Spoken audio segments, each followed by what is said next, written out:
السلام علیکم ورحمۃ اللہ وبرکاتہ. الحمد للہ وحدہ والصلاة والسلام علی من لا نبی بعدہ اما بعد فاعوذ باللہ. راستے میں پوری کوشش کی کہ سب کام ہو جائے گا. اب یہ ہاتھیاں آگے بڑھنے والی ہی تھی کہ ایک لشکر نظر آیا چڑیوں کا. چڑیاں کبوتر سے کچھ چھوٹے حجم میں تھی. ان کو اس سے پہلے کسی نے دیکھا نہیں تھا, پہلی بار نظر آئی ہیں. وہ سمندری ساحل کی طرف سے آئیں. ان کے چونچ میں ایک کنکر, وہ بھی عام کنکر, مٹی کو جو پکا دیتے ہیں آگ میں تو کیا بولتے ہیں اس کو؟ ہاں, سنگے گل بولتے ہیں. سنگے گل, گل مانے مٹی. مٹی کو پکا دیا تو سنگ کی طرح ہو گئی تو وہ سنگے گل ہے. وہی منسی گل بن رہا ہے آگے جا کے. سنگے گل کا مطلب مٹی کا پتھر. جو مٹی کو پکاتے ہیں لال ہو جاتی ہے وہ پکا ہو جاتی ہے. چونچ میں ایک اور پنجوں میں ایک ایک, صرف 3. ان پنجوں سے ان پرندوں نے خدا کے حکم سے جو دانے گرانا شروع کیے ہیں تو بظاہر چھوٹا سا پرندہ ہے, اس کی چونچ میں کتنا بڑا کنکر آیا ہوگا. اس کی چونچ سرخ ہے, اس کے پنجے سرخ ہیں, لیکن اس کا جسم زردی مائل ہے, کبوتر سے قریب تر ہے. اتنا چھوٹا پرندہ کیا کرے گا گر کے؟ کوئی بم تو نہیں ہے, کوئی میزائل تو نہیں ہے. لیکن جب اللہ چاہتے ہیں تو اشیاء میں تاثیر پیدا کرتے ہیں. ان کی گولیاں جو گرتی تھیں, ریوالور بھی وہ کام نہیں کرتا جو کرتی رہی. وہ جس پہ گرا سوراخ کرتے ہوئے زمین تک پہنچا تھا. بھگ کر مچ گئی. ہاتھیوں نے جو بھاگنا شروع کیا ہے تو انہیں کے پیر تلے لشکر پورا کچھ نہ گیا. کوئی دائیں جا رہا ہے, کوئی بائیں جا رہا ہے, رونے چلے گئے سب.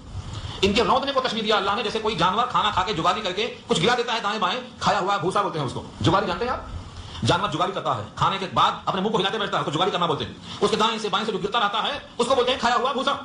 پوری قوم کا یہ حال ہو گیا اس بھگدڑ کی بنا پر کہ کھائے ہوئے بھوسے کی طرح ہو گئے. اس واقعے کو سب وہی نہیں مر گئے, سب وہی نہیں مر گئے, بلکہ جہاں جہاں گئے سڑتے گئے, گلتے گئے, مرتے گئے. ابو رغال جو ساتھ میں لے کے آیا تھا اور ابرہا جو گورنر بن کے آیا تھا, یہ اپنے وطن واپس تو گیا, لیکن وہاں جا کر اس کا پورا جسم ایسا گل گیا اور سڑ گیا کہ جسم کے ایک ایک اور گرتے گئے, سارا جسم بکھر گیا. تب اس کو موت آئی. ابو رغال کا بھی یہی حال ہوا. اور ہاتھیوں کے ہاتھی وان جو آئے تھے, ہاتھی وان جس کو پیلوان کہتے ہیں, ہاتھیوں کو چلانے والے, اس میں سے 2 وہیں مکے میں رہ گئے تھے اور وہ اندھے ہو گئے تھے. حضرت عائشہ صدیقہ کی سگی بہن حضرت اسماء ابو بکر صدیق کی بیٹی ہیں, وہ کہتی ہیں وہ دونوں اندھوں کو میں نے مکے میں بھیک مانگتے دیکھا. اس زمانے تک یہ واقعہ چلتا رہا. پورے مکے میں ہلچل مچ گئی کہ اللہ تعالیٰ نے اپنے گھر کا تحفظ کیا, ہاتھی والوں کو رونق ڈالا, پوری قوم تہس نہس ہو گئی. اس کی بنا پر خانہ کعبہ کی عظمت اور وہاں کے رہنے والوں کا دبدبہ دلوں پر چھا گیا. اتنا چھا گیا کہ اب یہاں سے کوئی جاتا سفر میں کوئی ان کو چھیڑتا نہیں. کہا یہ خدا کے گھر کے نگہبان ہیں, جس گھر کی حفاظت اللہ نے کیا ہے, ان کی نگہبانوں کو اگر ہم چھیڑیں گے تو ہم پر عذاب ایسا ہی آ سکتا ہے. اس ہیبت کی بنا پر سارے عالم میں کہیں بھی جائیں, جہاں ڈاکو بھی ہیں, چور بھی ہیں, ڈکیتی بھی ہیں, سب ہوتی ہے, لیکن ان کے ساتھ چھیڑ چھاڑ نہیں ہوتی. ان کا سفر چاہے یمن کا ہو سردیوں میں اور چاہے گرمی میں ملک شام کا ہو, راستہ معمور, خوب لائیں, خوب کمائیں, خوب مال کا سبب بن گیا. سارے عالم میں اس کی دھوم مچ گئی. یہ ہے پورا واقعہ, اس کو کہتے ہیں ارہاس. نبی کریم صلی اللہ علیہ وسلم کی پیدائش سے 50 دن پہلے یہ واقعہ پیش آیا کہ اب مکہ المکرمہ میں انقلاب آنے والا ہے. اب تک تم نے جو چاہا کیا ہے, بتوں کی پرستش کی ہے, لیکن اب ایسا واقعہ پیش آ چکا ہے کہ اب دنیا میں خاتم الانبیاء تشریف لانے والے ہیں آپ کی پیدائش کے 50 دن پہلے. اور بعض کہتے ہیں اسی دن یہ واقعہ پیش آیا. دونوں روایتیں ملتی ہیں. اس کو ہم ارہاس کہتے ہیں. اس واقعے کو سامنے رکھ کر اب ان آیتوں کو دیکھیں. سورہ فیل بھی مکی ہے اور اس میں 5 آیتیں ہیں. الم ترى, ترى تو مضارع ہے یعنی مستقبل کا معنی دیتا ہے, لیکن لم داخل ہونے سے معنی منفی کا ہو جائے گا, یعنی پاسٹ ٹینس کا ہو جائے گا. الم ترى, کیا تم نے دیکھا نہیں, کیا تم کو معلوم نہیں, کیف فعل, کیف کیفیت کو بیان کرتا ہے, احوال کو بیان کرتا ہے. کیف فعل, کیسے کیا, ربک تیرے رب نے, باصحاب الفیل, ساتھ ہاتھی والوں کے. یہاں پہ کون ہے؟ ابرہا کا لشکر, ابو رغال کا لشکر. الم یجعل کیدہم فی تضلیل, کیا نہیں کر دیا ان کی تدبیر کو بیکار. قید کے معنی سازش, خفیہ پلاننگ, منصوبہ. کیا منصوبہ تھا کہ بیت اللہ جو مکے میں ہے اس کے مقابل جو بیت اللہ صنعاء میں ہے اس کا مقام اونچا ہو جائے. نتیجہ کیا ہوا؟ ہمیشہ ہمیشہ کے لیے صنعاء کا بیت اللہ دفن ہو گیا. وہاں کے چاہنے والے بھی دفن ہو گئے. ان کی جو پلاننگ تھی بیت اللہ کو منہدم کرنے کی وہ سب کی سب فیل ہو گئی. یہ ہے تذلیل. تذلیل مانے ان کی تدبیر بیکار ہو گئی, سرتا پا غلط ہو گئی. الم یجعل کیدہم, کیا نہیں کر دیا ان کی تدبیر کو فی تضلیل, سرتا پا غلط. کیا تدبیر تھی؟ خانہ کعبہ کو ڈھانے کی, خانہ کعبہ کو منہدم کرنے کی. دریا کی طرف جو پرندے آئے تھے کس نے بھیجا تھا؟ اللہ نے بھیجا تھا. ہمارا یہ ایمان کمزور ہے, ہم سمجھتے ہیں اب پرندے نہیں آئیں گے. آئیں گے. جس طرح رو رو کر عبد المطلب نے اللہ کو پکارا تھا اپنے گھر کا تحفظ کر لیجیے, ہمیں لڑنے کی طاقت نہیں ہے. جب بندہ بے بسی کا اظہار کرتا ہے تو اللہ کا جلال ایسا آتا ہے. آج مسلمانوں کی طاقت ہے, طاقت کا صحیح استعمال نہیں کرتے ہیں. اس واسطے فرشتے اور وہ پرندے ابھی نہیں آ رہے ہیں. ابابیل آج بھی آ سکتے ہیں, ہاں اتر سکتے ہیں گردوں سے, اتر سکتے ہیں گردوں سے. فرشتے تیری نصرت کو فضائے بدر پیدا کر, ہاں فضائے بدر پیدا کر, فرشتے تیری نصرت کو اتر سکتے ہیں گردوں سے. قطار اندر قطار بھی آج بھی آ سکتے ہیں. جب بندہ اپنی سکت کو لے کر حاضر ہو جاتا ہے تو اللہ کا جلال سامنے آ جاتا ہے. لیکن ہم نے اپنے گھروں میں خاموشی اختیار کی ہے. اللہ فرماتے ہیں کیا تم نے دیکھا نہیں کہ ان کی تدبیریں بیکار ہو گئی. وَأَرْسَلَ عَلَيْهِمْ, اور بھیجا ہم نے ان پر, ارسلا چھوڑ دینا, علیہم ان لوگوں پر, طیرن پرندے,